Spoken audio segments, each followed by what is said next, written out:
Nabiyyina wa maulana Muhammadin wa ala alihi wa ashabihi wa man ihtada bihadihi wastanna bisunnatihi wa qatafa atharahu min ahli sidqi wal wafa. Ma'asyiral muslimin as-saimuna was-saimat, para hadirin dan hadirat, para hadirin yang hadir di dalam ruangan aula ini dan hadir out yang hadir di luar ruangan. Marilah kita senantiasa bersyukur kepada Allah Subhanahu wa taala. Hari ini kita sudah memasuki Ramadan, hari yang keberapa Bapak Ibu? Yang keempat. Alhamdulillah. Jadi Ramadan tinggal kurang lebih berapa? 25 atau 26 hari lagi. Jadi setelah 25 hari lagi insya Allah kita akan lebaran. Alhamdulillah. Nah, ma'asyiral muslimin yang dirahmati Allah Subhanahu wa taala, puluhan ribu tahun yang lalu atau bahkan jutaan tahun yang lalu yang kita semua tidak ada yang tahu bilangan yang pasti, Allah Subhanahu wa taala mendeklarasikan ingin menjadikan seorang khalifah di muka bumi. Ini dicatat dalam surah Al-Baqarah menjadi kisah yang pertama kali disebutkan dalam mushaf Al-Quran. Itu kisah ini, kisah ketika Allah Subhanahu wa taala mendeklarasikan di hadapan para malaikatnya bahwasanya dia ingin menjadikan seorang khalifah di muka bumi. Allah berfirman, a'udzubillahi minasyaitonirrajim, wa idz qala rabbuka lil malaikati inni ja'ilun fil ardi khalifah qalu ataj'alu fiha may yufsidu fiha wa yasfikud dima wa nahnu nusabbihu bihamdika wa nuqaddisu lak.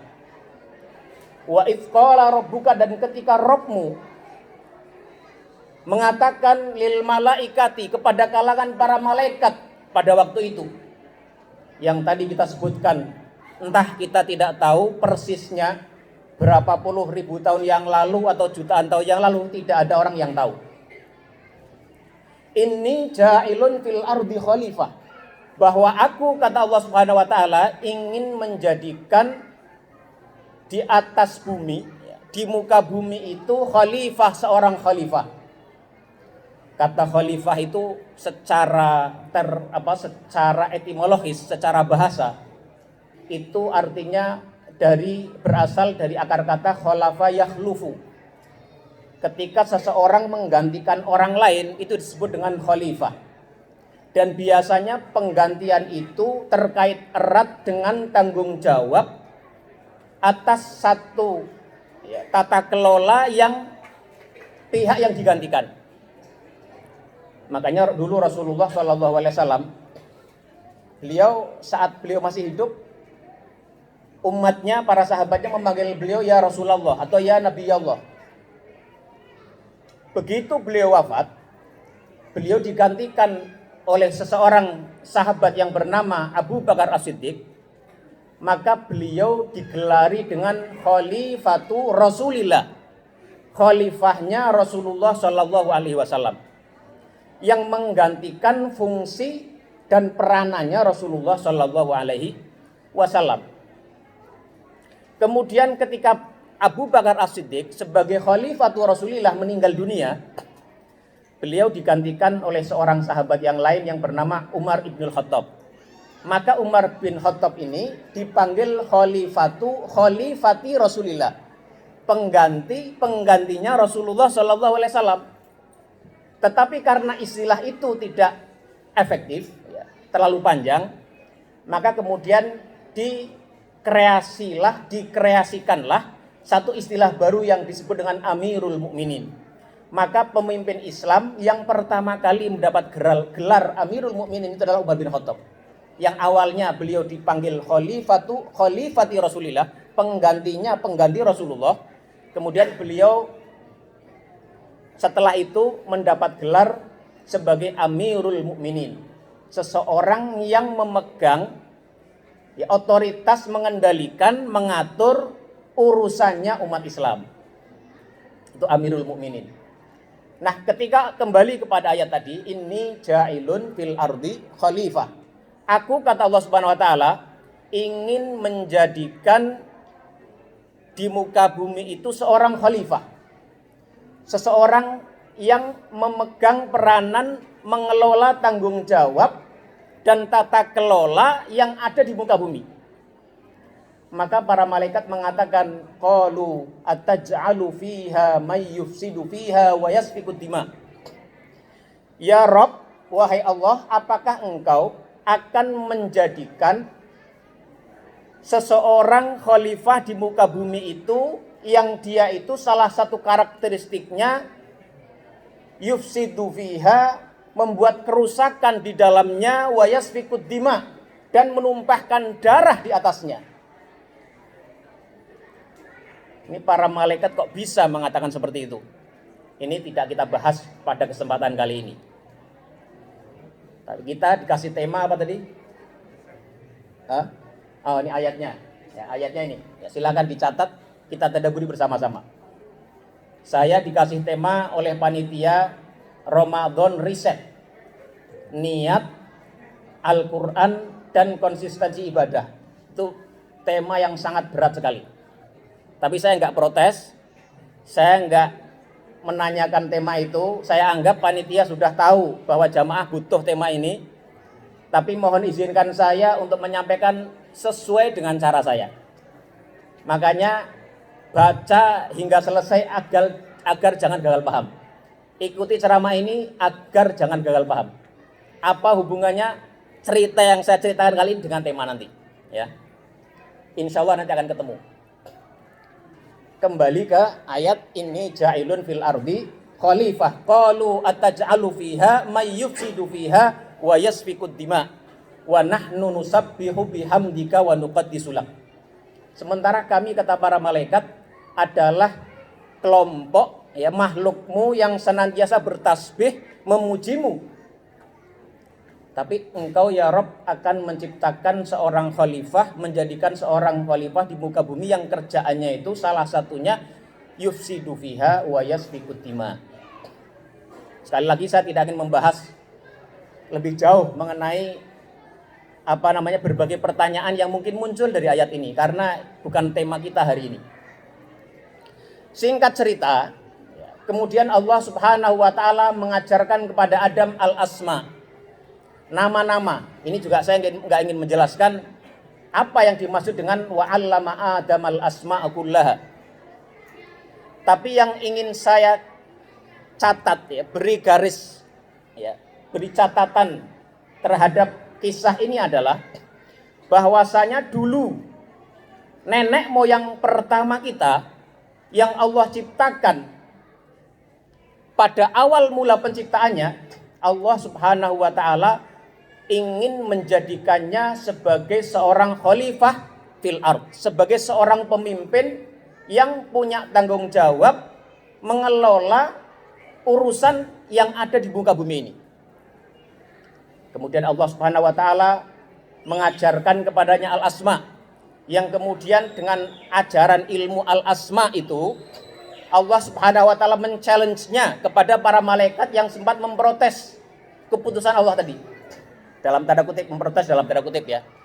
Karena malaikat itu la ya'su nama amarallah wa yaf'alu nama yu'marun. Tidak pernah membantah, tidak pernah bermaksiat, tidak pernah membangkang, dan selalu mentaati perintah Allah Subhanahu wa taala. Kemudian terus dibaca ayatnya ya. Allah Subhanahu wa taala tadi memberikan karakteristik bapak pertama kita sebagai khalifah. Kemudian memuliakannya dengan ilmu. Wa 'allama Adam al-asma'a kullaha. Kemudian juga Allah Subhanahu wa taala memerintahkan para malaikat untuk bersujud kepadanya. Wa idz qulna lil malaikati isjudu li Adama fasajadu illa iblis aba wastakbara wa kana minal kafirin. Wa idz qulna lil malaikati isjudu, dan ketika kami, kata Allah Subhanahu wa taala, mengatakan kepada para malaikat, usjudu li Adam, sujudlah kalian semua kepada Adam. Saya juga tidak ingin membahas apa arti sujudnya malaikat kepada Nabi Adam karena tidak termasuk tema kita pada sore hari ini.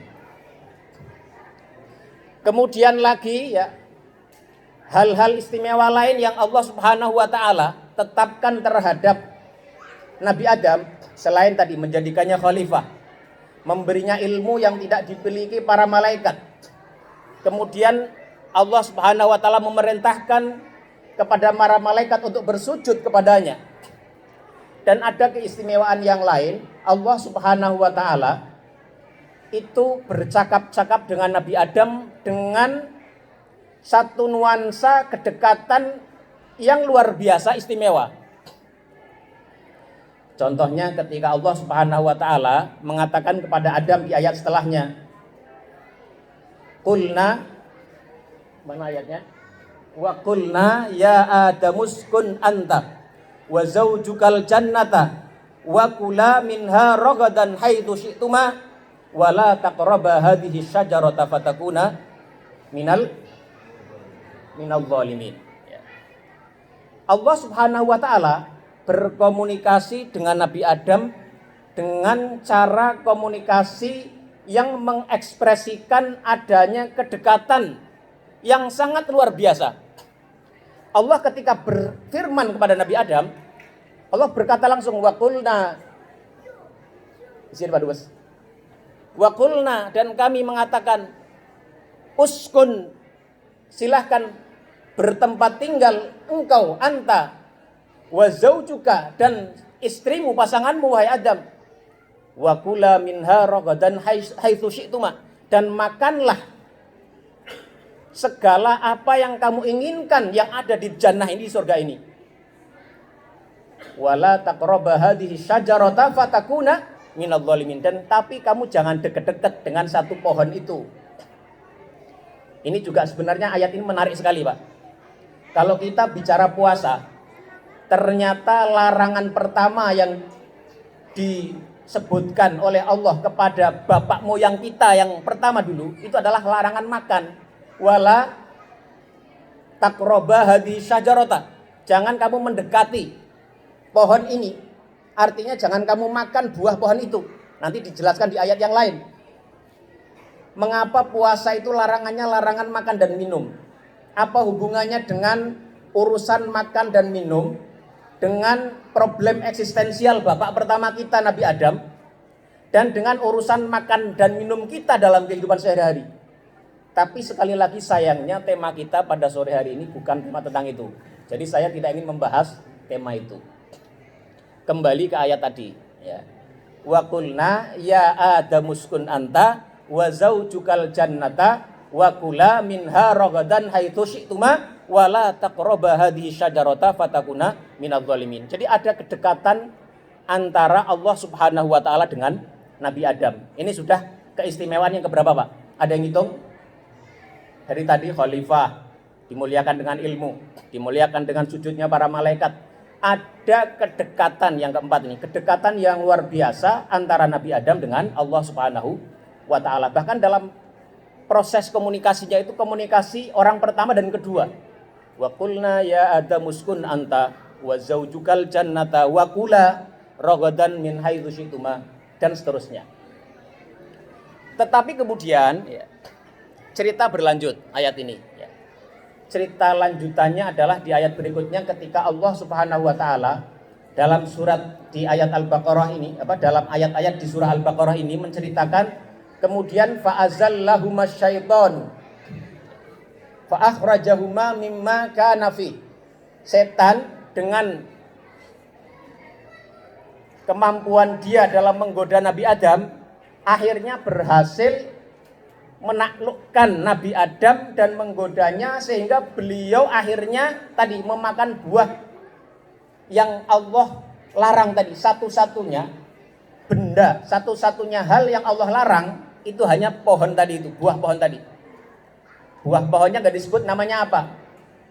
Kalau disebut syajaratul khuldi itu yang nyebut setan ketika dia ingin menggoda Nabi Adam. Karena ini loh Adam, pohon kekekalan, syajaratul khuldi, agar engkau kekal dalam surga ini.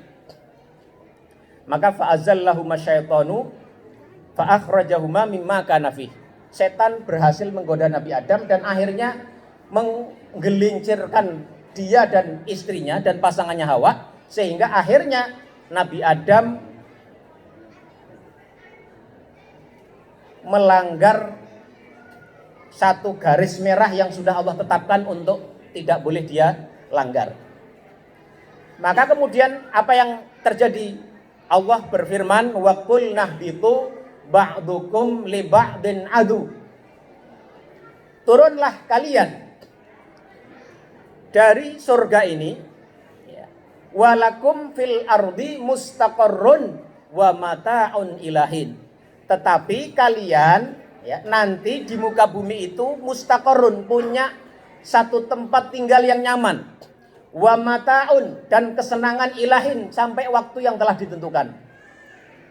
Jadi turunnya Nabi Adam ke muka bumi itu, Bapak Ibu sekalian, itu konsep yang ada dalam Islam berbeda dengan konsep yang ada dalam agama lain. Kalau ada sebagian penganut di agama lain itu mereka mengatakan Nabi Adam melakukan dosa, yang dosanya itu dia pikul kemudian dia bawa ke muka bumi sebagai bentuk hukuman. Dan bahkan kemudian ada yang disebut dengan dosa turunan.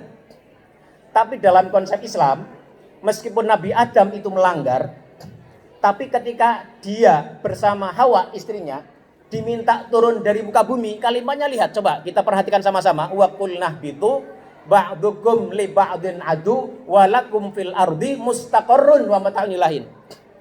Hei Adam, kamu turunlah, udah. Jangan lagi di surga ini. Tapi kamu di muka bumi nanti, tempat yang kamu tuju nanti itu mustaqor, ada tempat tinggal yang nyaman. Dan kemudian kamu bisa mendapat banyak kesenangan, menikmati banyak kesenangan di sana, ilahin, hingga waktu yang telah ditentukan. Kira-kira bahasa itu bahasa orang menghukum atau lainnya? Kalau kita buka kitab-kitab tafsir itu kebanyakan mengatakan bahwasanya proses perintah Allah pada Nabi Adam ke muka bumi itu bukan bentuk iqab, tapi taklif. Laisa iqaban walakin taklifan. Bukan bentuk penghukuman, tetapi bentuk taklif. Taklif itu artinya penugasan. Karena ini ada relevansinya dengan ayat yang pertama kita bacakan tadi. Wa idz qala rabbuka lil malaikati inni ja'ilun fil ardi khalifah. Tapi mengapa Adam harus menjalani itu semua? Dia harus bersalah dan kemudian mendapatkan sanksi, meskipun nanti sanksinya tadi dengan konteks tadi yang saya sudah jelaskan tadi. Nah ayatnya nanti disebutkan lagi fatalaqqa adamu mir rabbih kalimatin fataba alaihi.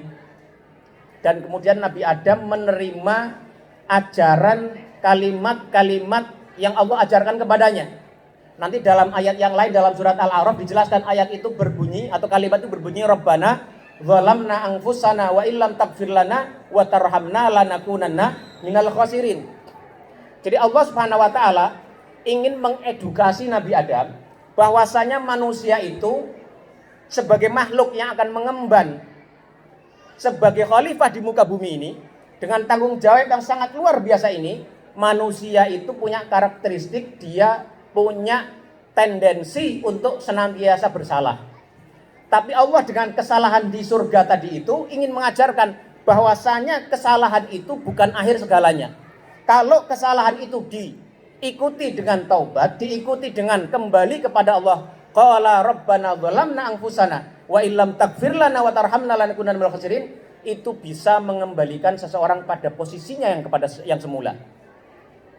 Jadi Nabi Adam, singkat cerita lagi-lagi ini, singkat cerita terus, turun ke muka bumi ini.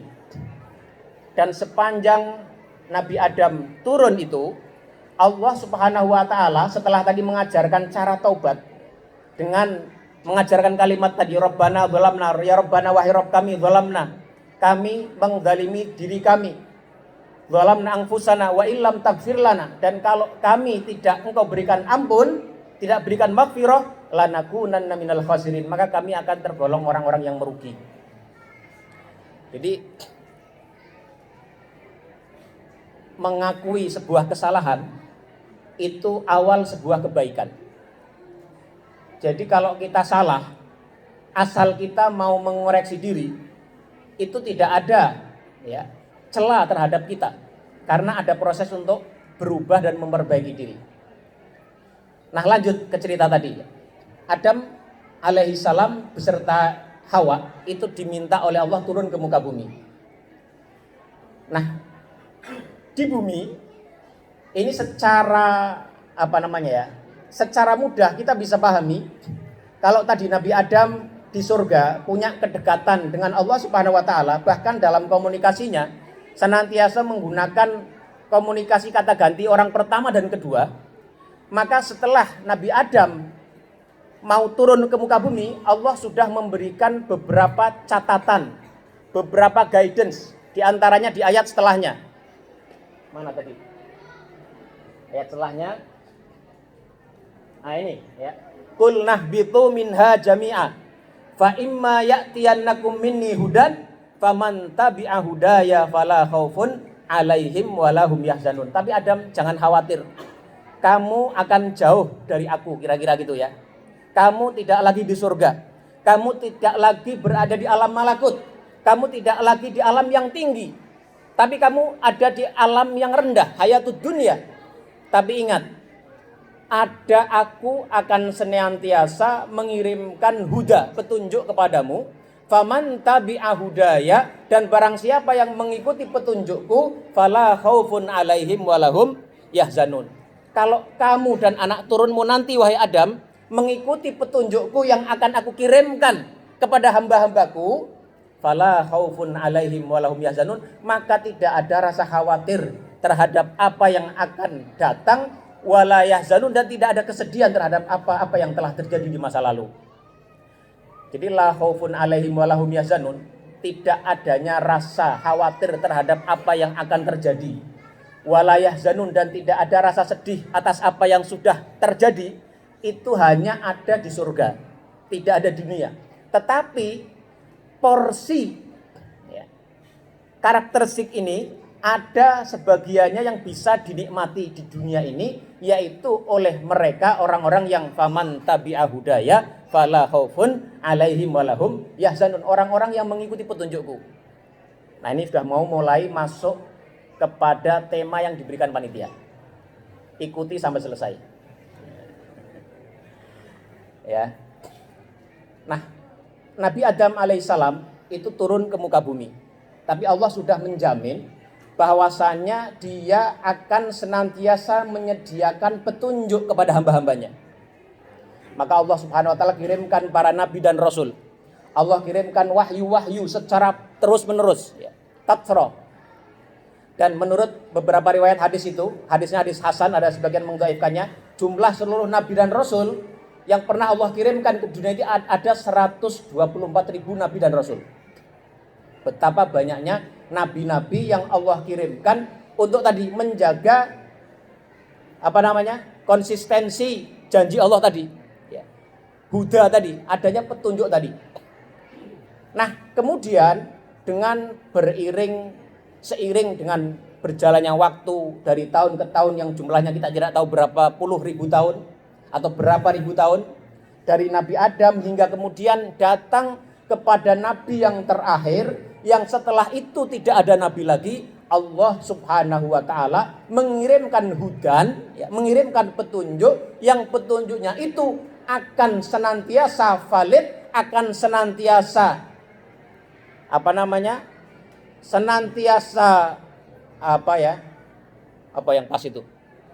relevan. Nah, akan senantiasa relevan hingga akhir zaman. Dan itulah yang disebut dengan Al-Qur'anul Karim.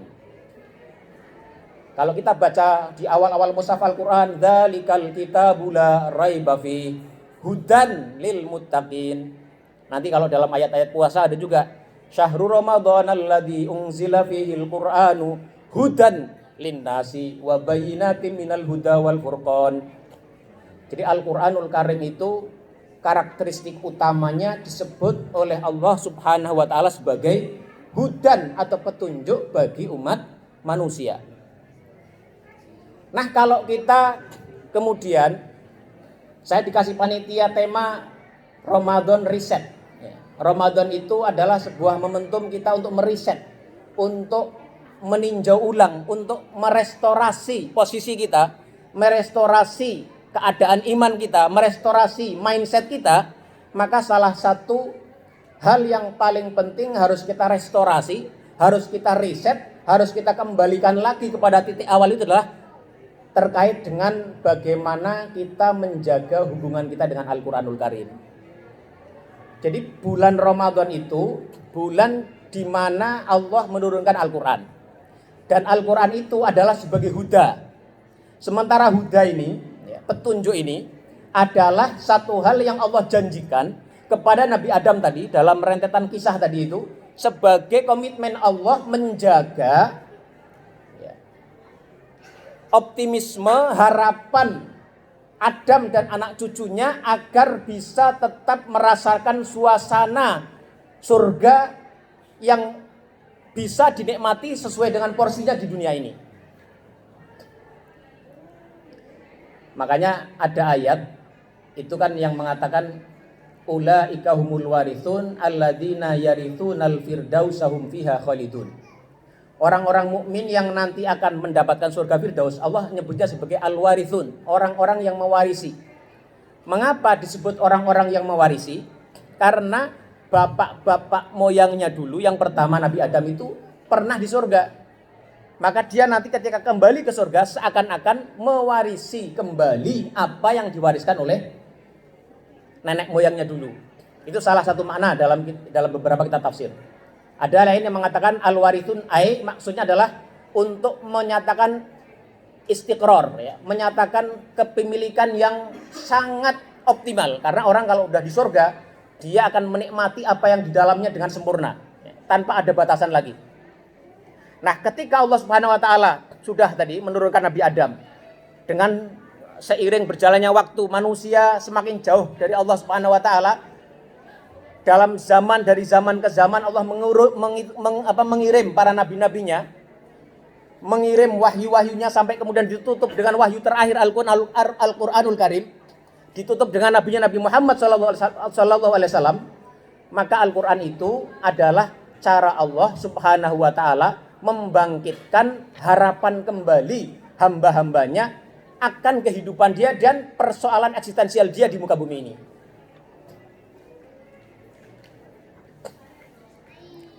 Jadi sekali lagi, bulan Ramadan adalah bulan di mana Allah Subhanahu wa taala menurunkan Al-Qur'an.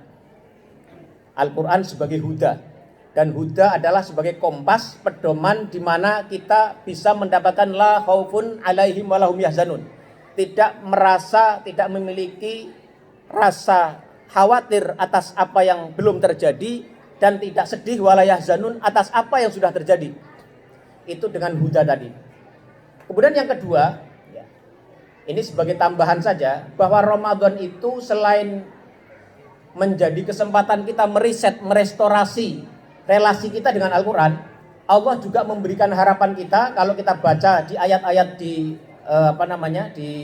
ayat-ayat tentang Ramadan itu, Allah juga menegaskan di situ, ya, wa idza sa'alaka ibadi anni fa inni qaribun ujibu da'watad da'i idza da'ani falyastajibuli wal yu'minu bi la'allahum yarshudun. Jadi Allah Subhanahu wa taala dengan Ramadan itu ingin meriset kembali cara berpikir kita, mindset kita, bahwa kita ini masih punya harapan untuk bisa kembali meraih suasana surga itu dengan mengikuti hidayah. Itu yang pertama. Dengan apa? Dengan Al-Quran. Nanti kita akan jelaskan insya Allah marotib atau level-level hubungan kita dengan Al-Quran seperti apa.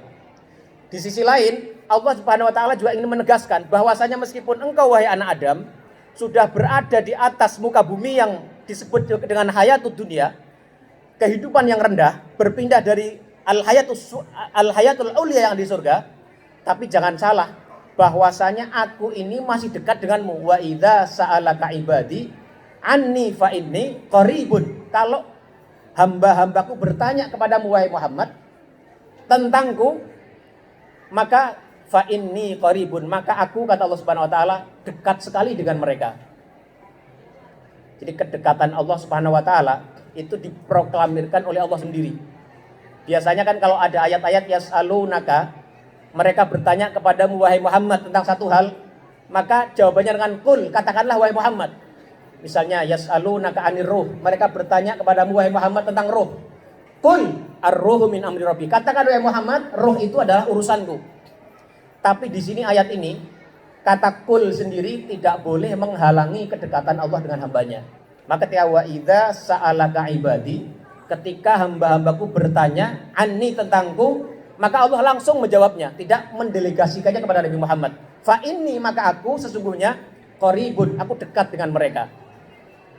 Uji budak watadai idza da'ani, aku senantiasa merespon, memberikan tanggapan atas semua yang hamba-hambaku doakan kepadaku. Jadi Allah Subhanahu wa taala ketika menyebut doa dalam Al-Qur'an itu maknanya ada dua. Ada doaul ibadah, ada doaul masalah. Doa dalam arti ibadah, ada doa dalam arti memohon dan meminta. Ini juga kali ini untungnya bukan tema yang mau kita bahas. Jadi ini sebagai catatan kecil saja ya. Nanti Bapak-bapak silakan pelajari itu lagi ya. Gali terus dengan Al-Qur'an itu.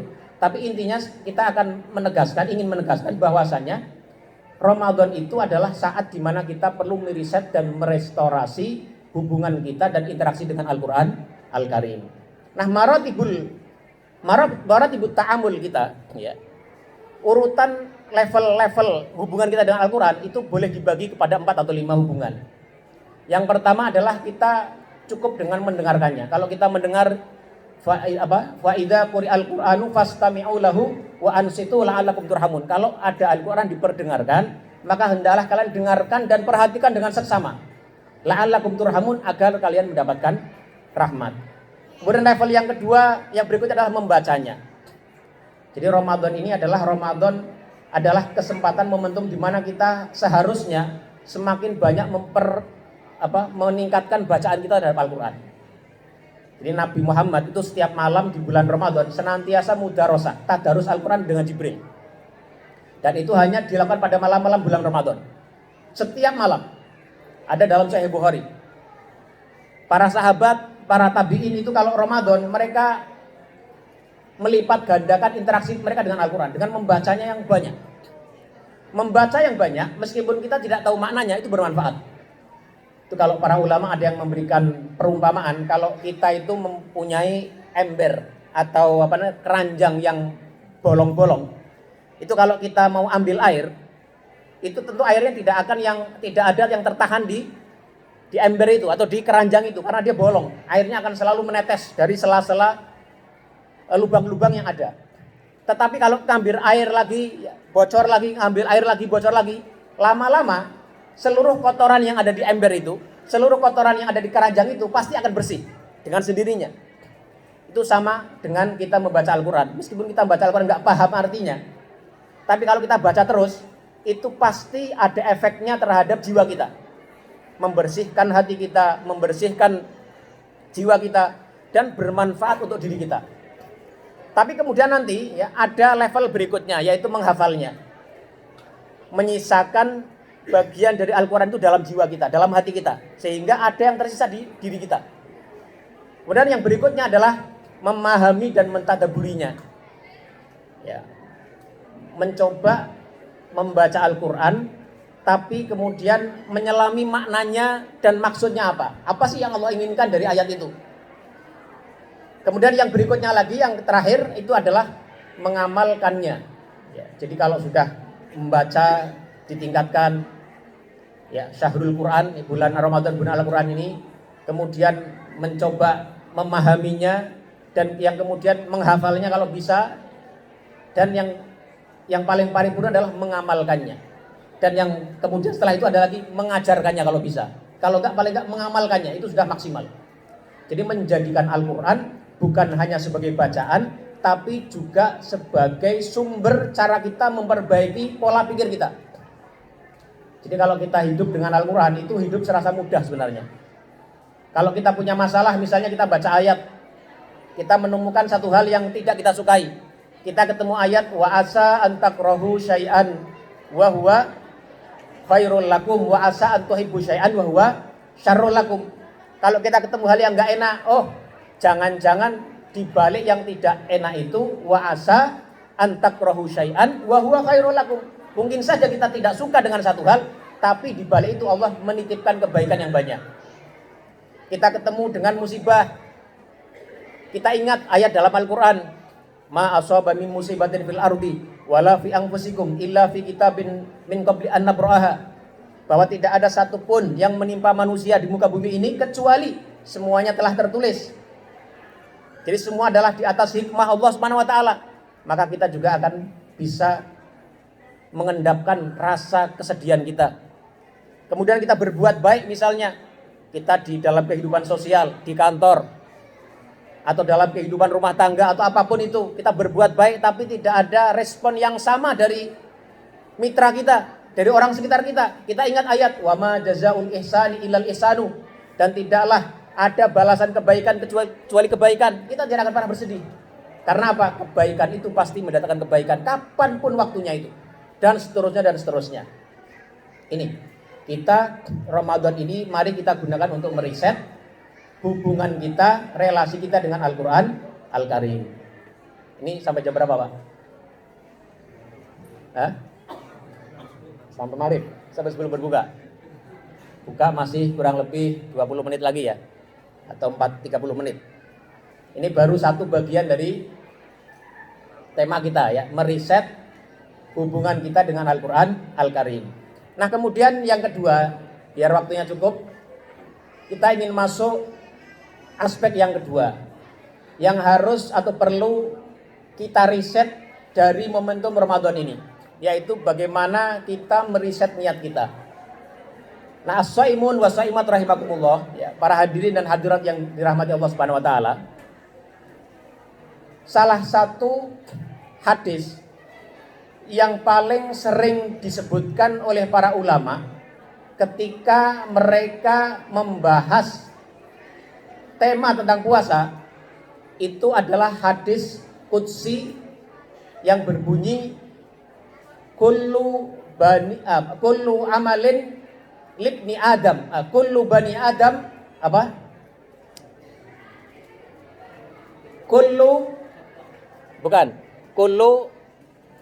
yang hadis illa siyam fa innahu li wa azbi. Kullu amalin libni Adam lahu illa siyama fa innahu li wa ana ajzibi. Setiap amal perbuatan anak Adam itu adalah lahu miliknya. Illa siyama, kecuali siyam, kecuali puasa, fa innahu li wa ana ajzibi. Kecuali puasa, karena puasa itu adalah untukku dan aku sendirilah yang akan mengganjarnya dan akan memberikan balasannya. Ini hadis ini diriwayatkan oleh Imam Bukhari dan Muslim. Imam Bukhari ketika menyebutkan hadis-hadis tentang puasa, beliau menempatkan hadis ini salah satu hadis yang pertama. Kemudian Imam Nawawi misalnya dalam kitab Siyam, bab Siyam, beliau juga setelah menyebut ayat-ayat puasa, beliau menyebutkan hadis ini sebagai hadis yang pertama. Hadis yang menyatakan bahwasanya puasa itu memiliki keistimewaan dan kekhususan di sisi Allah Subhanahu wa taala yang tidak dimiliki oleh amal-amal ibadah yang lain. Kullu amal ibni Adam lahu, setiap amalan anak Adam itu adalah baginya, illa siyama, kecuali siyam, kecuali puasa, fa innahu li wa ana ajzibi, kecuali puasa, karena puasa itu adalah hanya untukku, wa ana ajzibihi, dan akulah zat yang akan mengganjar dan memberikan balasannya secara khusus. Nah hadis ini saking pentingnya itu para ulama memberikan penjelasan yang sangat ekstensif sekali. Ada seorang ulama namanya Abul Khair At-Taliqani, salah seorang ulama dalam mazhab Syafi'i. Beliau menyebut sampai ada kurang lebih 35 pendapat para ulama mengenai apa maksud hadis ini.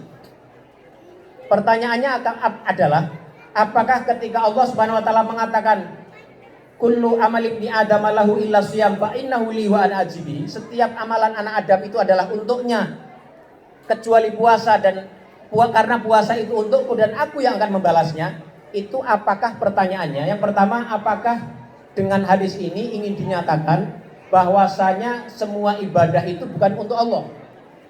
Tentu jawabannya tidak. Karena mau kita sholat, mau kita sedekah, mau kita zakat, mau kita haji, itu semuanya untuk Allah juga. Tapi mengapa di hadis ini disebutkan kullu amal ibni Adam lahu, setiap amal perbuatan anak Adam itu adalah untuknya kecuali puasa. Maka pertanyaan yang pertama ini tidak relevan karena nggak pas. Kemudian lagi pertanyaannya, apakah dengan hadis tadi Allah ingin menyatakan bahwasanya semua perbuatan itu bisa diperuntukkan untuk selain Allah kecuali puasa? Pernyataan ini juga tidak absah lagi. Kenapa? Karena banyak juga kita temukan di berbagai komunitas kelompok agama yang mereka itu berpuasa bukan karena Allah Subhanahu wa taala. Jadi pernyataan kedua ini juga tidak sah. Ada pendapat yang cukup kuat dari Sufyan bin Uyainah namanya, seorang tabi'in yang sangat terkenal.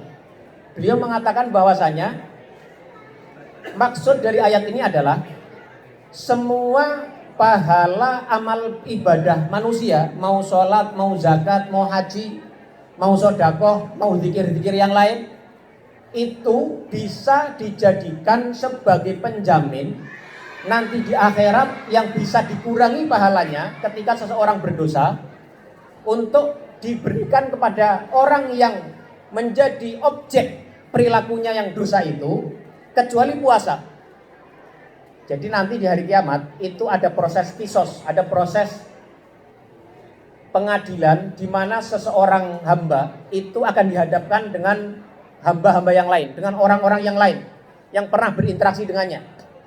Kalau orang ini misalnya punya ibadah puasa, punya ibadah zakat, punya ibadah sedekah, punya ibadah sholat, kemudian dia punya dosa kepada orang lain yang belum dimintakan maaf kepadanya, belum dimintakan halal kepadanya, maka nanti dari pahala kebaikan-kebaikan itu ada yang akan diambil untuk diberikan kepada orang tadi. Nah, Sufyan bin Uyainah itu mengatakan itu berlaku kepada seluruh ibadah, pahala ibadah kecuali ibadah puasa.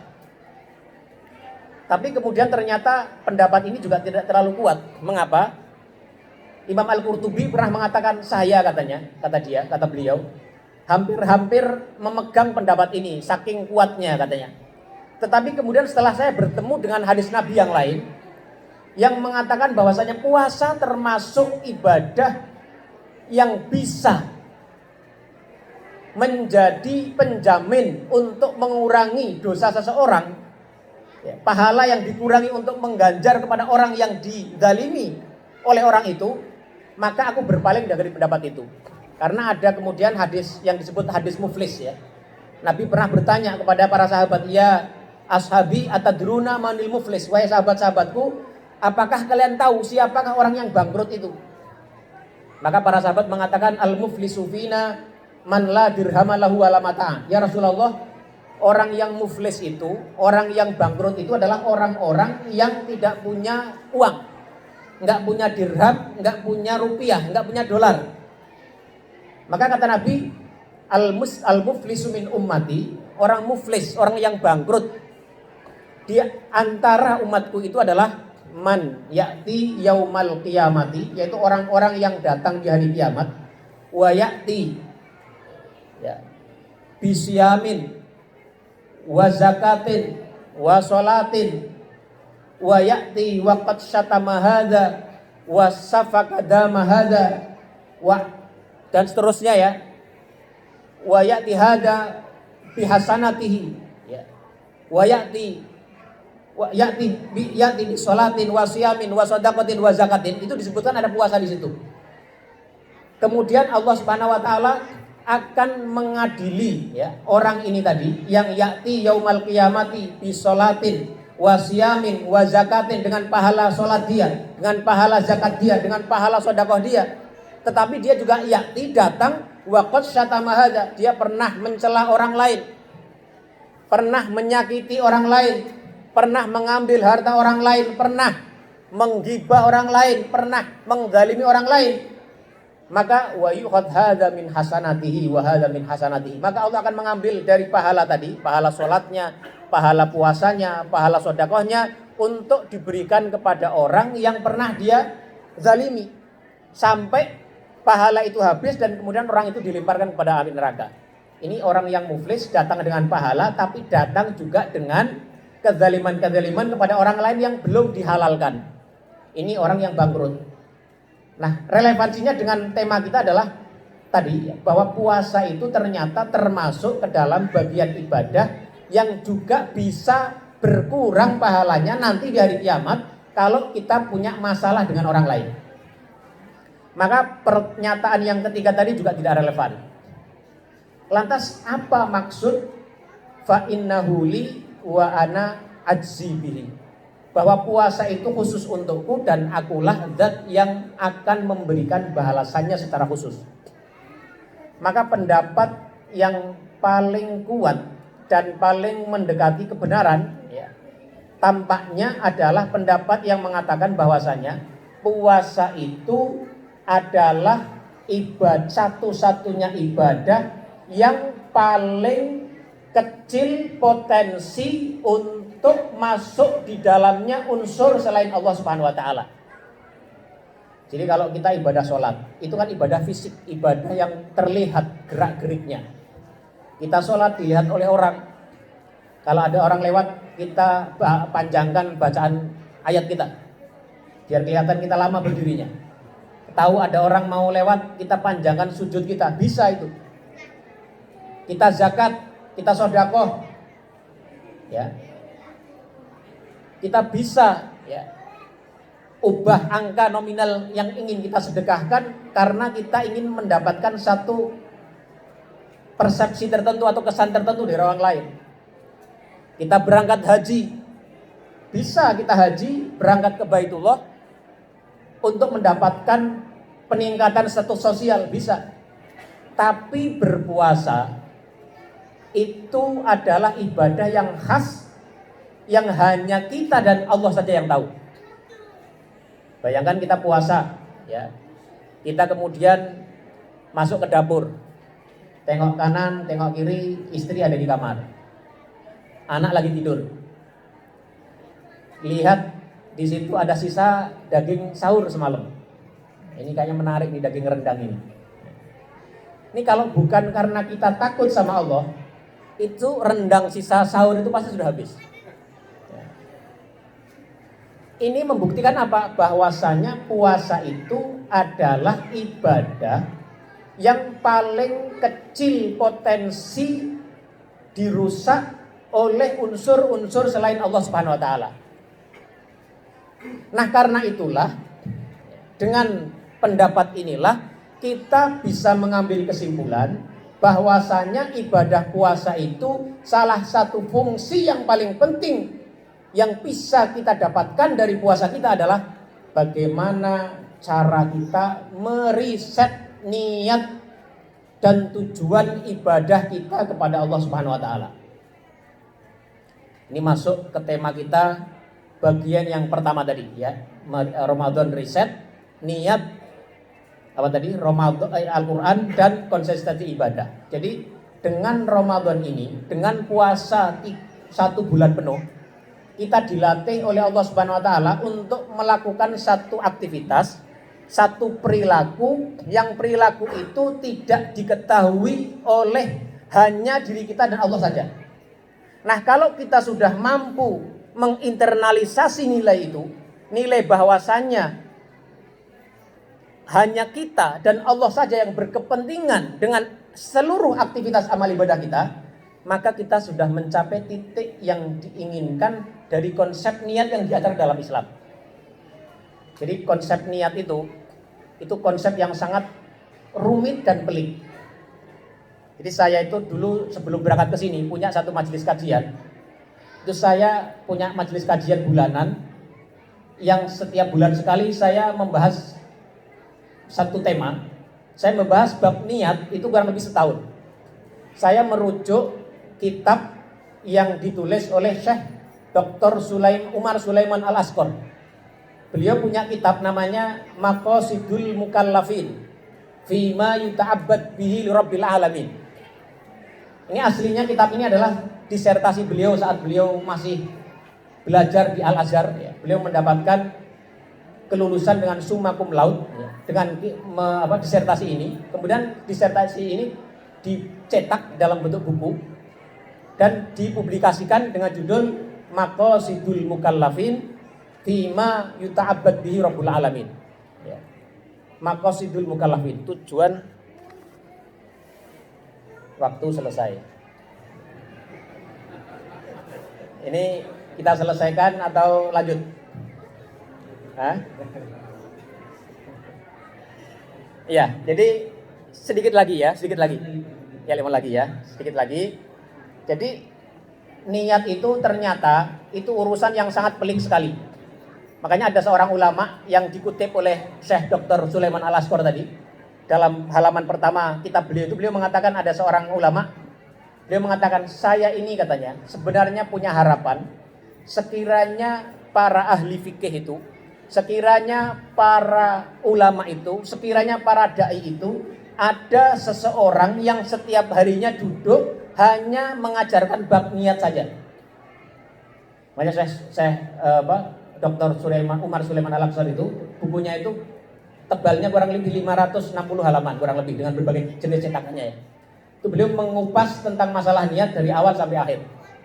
Dan niat itu saking pentingnya tadi itu ternyata memiliki layer-layer yang patut kita pelajari.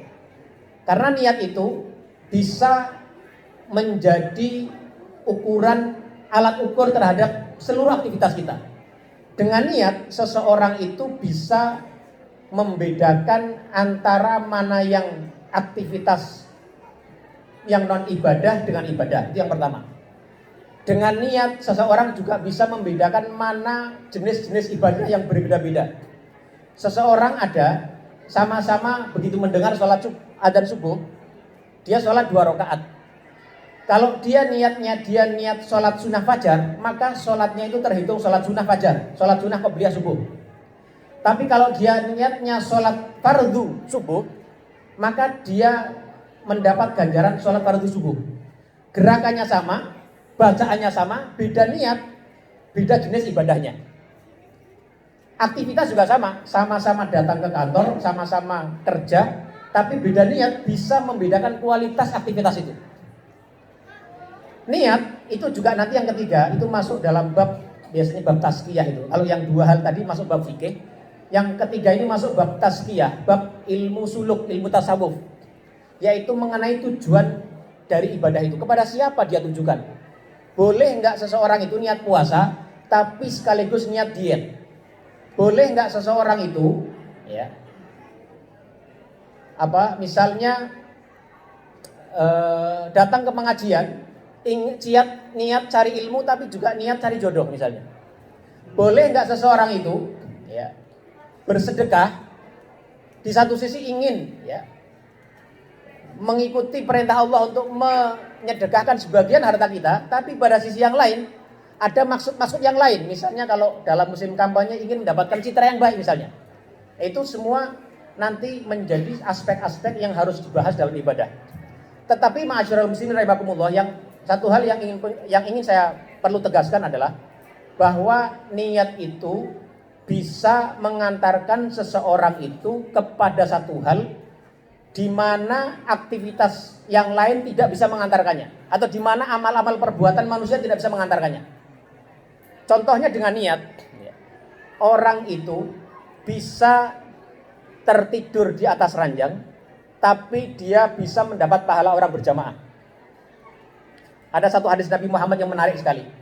Nabi pernah mengatakan, Inna fil madinati rijalan masirtum masiron wala qata'tum wadiyan illa hum ma'akum habasahumul udhr. Ini ada dalam Bukhari dan Muslim. Di Madinah itu, kata Rasulullah, ada sekelompok orang yang mereka itu tidaklah kalian melakukan jihad, kalian melewati gunung-gunung, melewati lembah-lembah, melakukan perjalanan panjang, illa hum ma'akum, kecuali mereka ini bersama kalian mendapatkan pahala seperti kalian. Habasahumul udhr, mereka tidak bersama kalian secara fisik, tapi mendapatkan pahala yang sama seperti kalian di sisi Allah, karena habasahumul udhr, karena hati mereka ingin bersama kalian tapi terhalang oleh udzur, terhalang oleh halangan syar'i. Kalau kita biasanya misalnya nih, setiap zuhur sholat jamaah, kemudian suatu ketika adzan kita mules, kita harus ke toilet, mulesnya lama lagi, sampai 5 menit atau sampai 10 menit, sampai jamaah bubar. Itu kita, kalau kebiasaan kita biasa jamaah, dan hari itu kita juga berniat jamaah, maka meskipun hari itu kita tidak bisa berjamaah, kita mendapatkan pahala jamaah. Ibu-ibu misalnya hari ini tidak puasa, tapi biasanya puasa, hari ini datang bulan tidak bisa puasa, tapi dalam hatinya sebenarnya sangat ingin terus menjalankan ibadah puasa sebulan penuh ini, maka ibu jangan khawatir, ibu mendapatkan pahala puasa seperti orang-orang berpuasa. Ini hebatnya dan dahsyatnya kekuatan niat yang bisa mengantarkan kita kepada sesuatu yang tidak bisa diantarkan oleh hal-hal lain di luar niat. Barangkali ini saja tema yang bagian ketiga tidak bisa kita bahas karena panitia sudah mengingatkan saya untuk menyelesaikan kajian ini. Waktu selesai lanjut tanya jawab katanya. Jadi silahkan Bapak Ibu jika ada pertanyaan mohon jangan tanya yang sulit-sulit. Terima kasih. Mohon maaf Pak Ustadz, mungkin sesi tanya jawabnya ditunda dulu. Saya waktunya sangat mepet sekali. Baik. Jadi alhamdulillah kita telah bersama-sama